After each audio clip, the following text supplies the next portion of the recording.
네, 여러분 안녕하십니까? 북한 상황이 또 요동치는데요. 여러 가지 문제가 있습니다. 강명도 교수 연결해서 알아봅니다. 교수님 안녕하세요. 예, 안녕하십니까, 박사님. 네, 우선 김정은의 딸이라고 주장하는 게 어제 막 보도가 되고 그런데 그 딸 맞습니까? 제가 봐서는 아직 네. 북한에서 정확한 정보를 받아보지 못해서 아직은 정확지는 않지만, 네. 제가 봐서는 네. 김정은의 딸은 아니죠. 아, 그래요? 김정은의 네. 딸은 네. 그런 대중 무대에 나와서 공연을 할 수가 없어요, 그 상황이. 아. 안전이 문제가 아니거든요. 아. 네, 그리고 안전이 문제가 아니고 일반 학생들하고 같이 공부를 하질 않기 때문에 아. 그렇게 일반 학생들하고 나와서 대중 무대에 설 정도 된다면 일반 학생들하고 같이 공부를 해야 되거든요. 김정일이는 공부를 했지 않습니까? 그 네. 남산 고등학교라는 곳에서 초등학교, 중학교, 고등학교 다 나왔거든요. 네. 김평일이도 마찬가지고, 네. 김종희도 마찬가지고 다 정상적인 고등교육, 초등교육과 고등교육을 받았는데 네. 지금 김정은의 자녀들은 정상적인 고등교육을 받을 수 있는 학교가 없습니다. 지금 제가 봐서는. 아. 그전에는 남산고등학교라는 게 있었는데 남산학교라는 게 있었는데 네. 그 초등학교부터 고등학교까지 다 연달아 있었거든요. 그러면 그 간부 자녀들만 네. 장차관급 이상 자녀들 한 가정에서 한 사람. 그러니까 내가 장관이면 자녀 한두 명을 보낼 수가 있었거든요. 네. 그러니까 이런 고급 간부들만이 갈 수 있는 학교가 있었는데 그걸 김일성 자녀들이 졸업한 이후에는 폭파시켜 버렸잖아요. 그 학교를 다. 아, 왜 그랬을까요? 김종일이가 그때 공부할 때 그 아주 스트레스를 엄청 받았거든요. 아. 김평일이하고 같이 공부할 때 아하. 이제 김평일이보다 선배니까 나이 우회지만 김평일이가 초등학교 1학년 때 그러면 김종일이는 왜 고등학교 한 2학년 되지 않습니까? 네. 그런데 그때 스트레스를 엄청 받았다고요. 아하. 학교 다닐 때 그 김종일이나 김경희는 예. 그 학교에서 고들도도 안 보고 그게 50년대 말 60년대 초니까 예.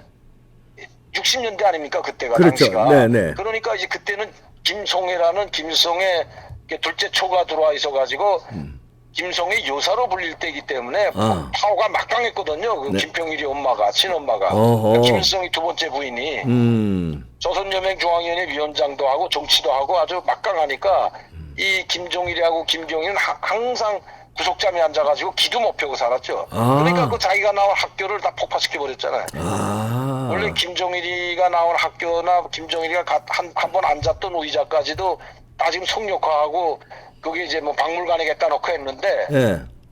김종일이가 김성종합대학 다닐 때 그 군사훈련을 받았던 거기도 이제 다 이제 그 혁명 사족지로 만들었는데 네. 초등학교부터 중학교, 고등학교를 졸업한 남산학교라는 것은 아예 흔적도 없이 폭파시켜 버렸거든요. 네. 예, 그런 상황이기 때문에, 그러니까 이런 학교가 지금 북한에 없다는 거예요. 간부들, 자녀들을 모아놓고 같이 거기서 어울리면서 같이 공부해야 되는데, 김정은이는 지금 이 자녀들과 같이 공부할 그런 학교가 없는 거죠. 아, 김정은이를 그래서 스위스에 유학을 보냈군요. 그래서 김정은이도 거기로 간 거죠. 스위스에. 개별적으로 수업을 받다가, 음. 개별 교사들한테 수업을 받다가 다닐 학교가 없으니까, 아. 그러니까 이제 스위스. 중학교 올라가면서 스위스 갔다 간 거죠. 아. 김종철이, 김여정이 다 걸로 갔다 왔지 않습니까? 거기 갔다 왔죠. 아, 예, 예, 그랬구나. 예. 그러니까 지금 제가 봐서는 김정은의 딸은 절대 아니라고 저는 생각하거든요. 그리고 이설주는 우리나라 말하면 국모입니다. 북한에서도. 예. 똑같거든요. 그렇죠. 예. 그러면 지금 이설주 여사로 불리잖아요. 예. 북한이. 그러면 이설주라는 북한에 그래도 국모로 불리는 이 이설주가 자기 딸한테 가서 쓰다듬어주진 않거든요. 아. 김일성이도 김성이도 마찬가지지만 이름 김일성이도 무대에 올라가가지고 어린 아이들 그 대표적인 게 1월 1일 날 하던 그 설맞이 공연에 매번 참가했을 때도 아이들하고 기념 촬영 찍고 머리 쓰다듬어주고 했지만은 네. 거기에 자기 아들이나 자식들이 있는데 올라가서 한 건 아니거든요. 아하. 그러니까 자기 자식만 가서 머리 쓰다듬으면 그게 어떻게 되겠습니까 그게? 그러게요. 그건 절대 북한에서는 있을 수가 없는 일이죠. 그러니까 이설주가 그런 데 가서 자기 딸을 머리 쓰다듬어줄 그런 바보가 아니라는 게 제가 말씀드려요. 아.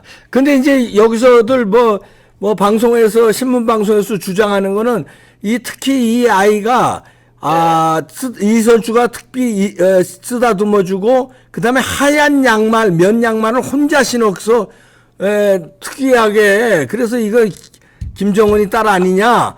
아니 절대 아닙니다. 아, 아니에요? 장담하건데 예, 예. 김정은이 딸은 절대 아니고 아, 아니고. 특이하게 신었다면 특이하게 옷을 입고 특이하게 했다면 거의 주인공 그 무대에서 주인공 역할을 하는 아이는 특이하게 하거든요. 아, 주인공이라서. 그리고, 예. 아마 최고위급 아마 김정은 최측근의 딸일 수는 있는 거죠. 아, 예, 뭐 맞아 조영원이 선녀라든가 뭐. 뭐 이런 식으로 제가 여기서 다 말씀은 안 드리는데 오늘 지금 제가 그 정보를 확인하려고 지금 그 이제 전화를 기다리고 있는데 그 네. 전화를 받아보면 정확히 알 수 있지만 네. 절대 김정은의 딸은 아니다. 아니라고 저는 확신합니다. 그게. 네. 자, 그러시고, 요번에 또 쐈대, 북한이. 한발 예, 600km 나가는 거, 그거 어떻게 생각하세요? 네. 지금 뭐 이 박사님도 아시지만 네. 최근에 금년내 들어서만 해도 한 23차례 지금 미사일을 발사하고 6월 5일 날에는 8발의 미사일을 그냥 한꺼번에 발사했죠. 전방목곡에서 네. 뭐 내륙에서 해상에서 막 4개 지역에서 쐈잖아요. 평양, 순안, 네. 함흥, 온천, 뭐 평북 이런 4개 지역에서 동시에 발사해서 언제 어디서든지 네. 타격할 수 있다는 걸 보여줬는데 네. 그때는 이제 한미 연합훈련 시뮬레이션 할 때입니다. 그때가. 네. 실기 훈련은 아니고. 그렇죠. 예. 그런데도 그 한미 훈련 한다고 해가지고 쐈는데 지금은 항공모함이 들어왔잖아요. 네. 로널드 레이건하는 핵추진 항공모함 그 최신의 항공모함이 들어오고 항모 강습단이라고 해가지고 지금 이 우리 한국 해군하고 연합훈련을 대규모로 하고 있지 않습니까? 이거 지금 문재인 정권 때는 단 한 번도 하지 않았던 한미 해군 연합훈련 대규모로 하고 있거든요. 전략자산 다 투입됐지 않습니까? 네. 지금? 예. 거기에 지금 핵추진 항공모함 몇 척이 지금 동해 바다에 들어와 있다고 지금 나오고 있잖아요. 네. 공개는 되지 않지만. 그러면 미국의 최신의 전략자산은 다 들어왔다고 봐야 되거든요. 예. 그런데도 북한이 지금 달랑 미사일 한 발만 쏜 거예요. 네. 예전에 막 몇 발씩 쏘고 막 계속해서 연이어 쏘던 거하고 완전히 다르죠. 우리 한미 훈련 실기 훈련 할 때에도 미사일 발사 안 했지 않습니까? 이 사람들이. 그렇게요. 예. 근데 이상하게 지금 이거 김정은이나 김여정이 아주 지금 침묵을 지키고 있는데 김여정 같은 경우는 웅징 보복까지 하겠다고 했던 거 아닙니까? 그러니까요. 예. 코로나 총화 이거 정식하면서 네. 연설하면서 코로나가 북한에 대확산된 것이 한국에서 보낸 전단지 때문이라고 해가지고 웅진 보복 천명했거든요. 네. 그때. 예. 그런데도 지금 조용하거든요. 그리고 그렇다고 해서 한미 연합훈련할 때도 미사일이나 뭐 강력한 대응 못하고 자 핵추진 항공모함 들어와서 항모 강습단 들어와가지고 대규모 군사훈련 우리 동해바다에서 하고 있는데도 지금 달랑 이제야 겨우 미사일 한 발 쐈다는 것은 뭐인가 지금 김정은이나 북한이 주춤하고 있다고 보는 거죠. 아. 주춤하고 있습니다 지금. 아, 그런데 이게 뭔가- 주춤하는 게 뭘까? 아무리 따져봐야 북한이 뭐 미국이 무섭고 한국이 무서워서 하는 건 절대 아니라고 생각하거든요. 예. 그럼 뭐 내부적으로 무슨 네. 돈이 없거나 뭐가 아니죠. 아. 정보를 종합해보면 두 가지로 이렇게 종합해볼 수가 있는데 네. 첫 번째는 북한 내부 상황이 지금 상당히 안 좋고요. 식량난이 지금 이 일반 주민뿐만 아니라 군대 식량 사정도 지금 심각한 상황이거든요. 네. 콩기름이 한 방울도 없어가지고 콩기름을 못 먹인다는 정도니까 이민군 병사들한테 이제 그 상황이 하나 있고 두 번째는 중국입니다. 문제는. 예. 중국이 지금 북한에 그래서 지금 중국이 식량도 공급해주고 배로도 이제 기차로도 어제 첫 30차량 들어갔는데 네. 지금 북한을 달래고 있는 거죠. 왜냐하면 지금은 하지 말아라. 10월 16일 이제 보름도 안 남았지 않습니까? 이제 겨우 보름 남았는데 10월 16일 날 이미 공산당 전당대회가 열리잖아요. 예. 이게 상당히 큰 전당대회거든요. 예. 중국에서는. 왜냐하면 시진핑이 여기서 3년이 많으냐 아니냐 결정나지 않습니까 지금. 네. 지금 연임 한쪽으로 기울어졌다고 하지만 뚜껑 열어봐야 알거든요. 네. 그런데 여기서 만에 하나 북한이 핵실험을 한다든지 뭐 대륙간 탄도미사일을 미국을 겨냥해서 발사하다든지 장거리 SLBM을 쏜다든지 하면 이게 미국이 엄청나게 반발할 건 틀림없지 않습니까? 그렇죠. 예. 그러니까 지금 중국 시진핑이 10월 16일 전당대회가 열릴 때까지는 아마 좀 자제할 것을 주문했다고 나오는 소식이 있거든요. 주문했다고. 지금은 좀 삼가라. 7차 핵실험하게 되면 문제가 심각해지거든요. 그리고 그렇죠. 또 가뜩이나 미국하고 중국하고 지금 안 좋잖아요. 예. 그러면 이 유엔 안보리 열릴 건 분명하지 않습니까? 그렇지. 예. 근데 유엔 안보리 열려봐야 중국이 그때는 지금은 뭐 미사일 발사하면 계속 거부권 행사하지만 네. 이제 핵실험하면 다르거든요. 유엔 안보리 이거 교리권 거부할 수가 없거든요. 교리를. 그렇죠. 네. 네, 그런 상황이 오기 때문에 이것도 10월 16일 전에 그런 사태가 발생한다면 이거 심각한 상황이 국제 정세가 요동칠 수 있기 때문에 지금 시진핑이 좀 자제하게 하고 그리고 김정은이가 그렇게 요구했던 국경 열어달라고 했는데 안 열어주다가 이번에 어제 첫 열차 떠나지 않았습니까? 그러면 이제 어느 정도 북한이 요구한 것들을 들어주면서 10월 16일까지는 핵실험이나 대륙간 탄도미사일 이런 건 좀 자제시킬 것 같아요. 그렇다고 북한이 뭐 중국말만 듣고 가만히 있진 않으니까 이제 아마 오늘 한 발 어제 한 발 쏘았으니까 그제 예. 아마 계속해서 이런 단거리 미사일들 중거리 미사일은 아마 계속해서 몇 발 쏠 거로 예상이 됩니다. 그러다가 10월 16일 지나면 대륙간 탄도미사일이나 핵실험으로 바로 들어가겠죠. 그러니까 600km 쏜 거는 이제 대한민국을 향해서 특히 그러니까 지금 레이건함 온 게 부산이잖아요. 부산까지 레이건함 정도는 날릴 수 있다는 건 보여주고, 그다음 핵실험이라든가 ICBM 쏘는 거는 중국의 전당대회에 시진핑이 연임되는 걸 봐서, 그러니까 그걸 달래기 위해서라도 중국에서 지금 뭘 조금 요즘은 주고 식량 지원하면서 달래기 하고.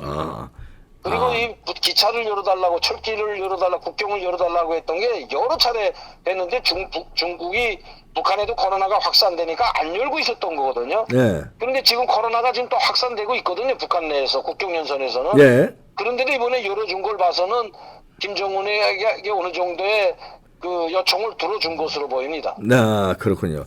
아니, 북한이 핵 개발에 2조 원 썼다는 게 오늘 조선일보에 또 나왔던데, 이게 4년치 식량난 해결할 수 있는 돈이라는데, 그냥, 이런 돈 이렇게. 계산이 안 되는 거죠, 북한. 2조 원이 아니라 제가 봐서는 북한의 모든 용량 돈을 당에다 쏟아부었다고 해도 됩니다. 200조 원 썼다고 해도 과언이 아니다. 우리가 생각하는 2조 원하고 게임이 안 돼. 우리가 2조 원 가지고 저렇게 핵을 수백 발 만들 수 있나요, 지금? 그렇지. 어림도 없죠. 2조 원이라 20억 달러밖에 더 됩니까? 네, 그러네. 어림도 없는 겁니다. 20억 달러면 F-35 비행기 한 15대 값밖에 안 되잖아요. 네. 그거 가지고 핵무기를 만들었다고? 어림도 없는 거죠. 그 핵무기 만드는 그 과정이 북한도 수십 년이 걸렸기 때문에 벌써 북한이 이거 핵기지 용변 핵단지를 만든 게 56년도 아닙니까? 러시아하고 핵 조약 체결해가지고 원자력 발전소 체결해가지고 56년도에 벌써 연구 개발을 시작했기 때문에 거기에 들어간 돈 계산하면 막대한 돈. 지금 북한이 물론 이 식량난을 해결하는데 20억 달러면 뭐 충분하죠. 몇 년치 먹을 걸 사올 수 있지만 지금 그게 중요한 게 아니라 북한은 전략 전술 핵무기를 완벽하게 해놓고 그거를 운반할 수 있는 로켓까지 완벽하게 하는 게 최우선 목적이기 때문에 김정은이가 계속 이야기하지 않습니까? 8차 당대나 당 전원회에서 이야기하는 게 계속해서 개량하고 개발해서 고도화, 전략화 고도화를 시키라는 임무를 계속 주고 있잖아요. 거의 완성됐잖아요, 지금. 이제는 다 됐죠. 다 된 거 이제는 아니에요? 다 됐기 때문에 북한이 이번에도 미사일 발사를 시험 발사라고 안 합니다. 북한이 국첨성 미사일이나 순항 미사일은 뭐라고 했습니까? 발사할 때마다 초기에 시험 발사라고 했다고 그렇지. 했거든요. 그래서 시험 발사할 때는 재원을 말했습니다. 그러나 전번 8월 17일 날 쏜 순항 미사일 2발 쐈잖아요. 네네. 이 2발 쏠 때부터는 일체 보도를 안 하죠. 재원을. 왜? 이건 시험 발사가 아니고 이제는 사격 연습에 들어갔다고 봐야 됩니다. 군사 훈련. 시험 발사가 아니라 사격 연습. 시험 발사할 때는 항상 재원을 밝히고 뭐 고도 얼마, 거리 얼마 나가고 뭐 무슨 고도 뭐 기각 뭐 변칙 운동했다 이런 걸 계속 발표했는데 이제는 안 하죠. 왜냐하면 이제는 실탄 사격 훈련이죠. 훈련의 정상적인 훈련으로 보는 거죠. 그러니까 이번에도 한 발 쏜 거 아닙니까? 그러니까 완벽하게 완성됐기 때문에 시험 발사기 때문에 시험 발사는 뭐 성공했다 하는 걸 항상 발표하곤 했거든요. 근데 이제는 그렇게 안 한다는 거죠, 북한이. 시험 발사는 이제 끝났고. 이제는 끝났다고 봐야죠. 모든 국첨성 미사일이나 순항 미사일이나 중단거리 단거리 미사일이든 이런 모든 것들은 이미 끝났다고 봐야 되는 거죠. 끝나고 이제는 사격 훈련. 훈련에 들어갔다고 봐야 되는 거죠. 그러니까 한 발밖에 쏘지 않는 거죠. 알겠습니다. 그럼 한 발만 쏴도 정확히 600km 가서 떨어졌다면 이건 상당히 위협적이거든요. 그렇죠. 거기에 전술 핵을 탑재하게 된다면 부산 쪽에 있는 이 훈련하는 이 항공모함을 비롯한 이 구축함, 이 항모 강습단은 아예 초토화되는 거죠. 그냥 한 발에. 그러니까 한 발에 초토화되는 거죠. 아예 한 발에 초토화되는 거죠. 전술 행복이 한 발에 그냥. 그렇죠. 이거 우리 잘 대비해야 되겠습니다. 여기까지 듣겠습니다. 강명도 교수였습니다. 네. 네, 감사합니다. 네. 자, 이래서 그 윤석열 대통령도 동맹의 중요성을 이번에 또 강조했잖아요. MBC 사태에서도. 이번에 순방에서도 한미 동맹 다지고 영국에 가서 조문회계 하면서도 유엔 사무총장이라든가 다 만나서 그 유엔도 협조 뭐 당연히 북한이 도발하면은 당연히 유엔도 개입한다 이런 게 딱 이 컨센서스를 이끌어내기 큰 성과였거든요. 그걸 아는 거예요. 북한이 도발 못하게 하는 거는 우리의 압도적 힘, 그 압도적 힘은 동맹, 유엔 등의 지원, 그러면 꼼짝 못한다는 거죠. 그게 압도적 힘이거든요. 우리 자체적 압도적 힘도 있어야 되지만 우리 동맹이 미국, 일본, 한미일 군사동맹, 그 다음에 나토, 그 다음에 유엔 있기 때문에 북한은 까불지 못한다. 이런 논리를 윤석열 대통령이 확고하게 가지고 있습니다. 그리고 우리 이제 군사력도 핵만 없지 뭐 일반 제네식 군사력은 게임이 안 되니까. 근데 이제 문제는 핵인데 핵을 못 쏘도록 압도적인 지금 훈련을 하고 있으니까요. 윤석열 대통령이 이참에 아주 뭐라 그럴까요? 우리도 핵을 가질 수 있는 이런 논의도 한번 했으면 어떨까 하는 생각입니다. 우리도 핵을 가지고 있고 압도적인 한미 동맹, 그 다음에 나토와의 관계, 유엔과의 관계를 했어요. 아주 진짜 압도적으로. 그러면 뭐 저 핵이 있으나 마나 무용지물 아닙니까? 네. 마치겠습니다.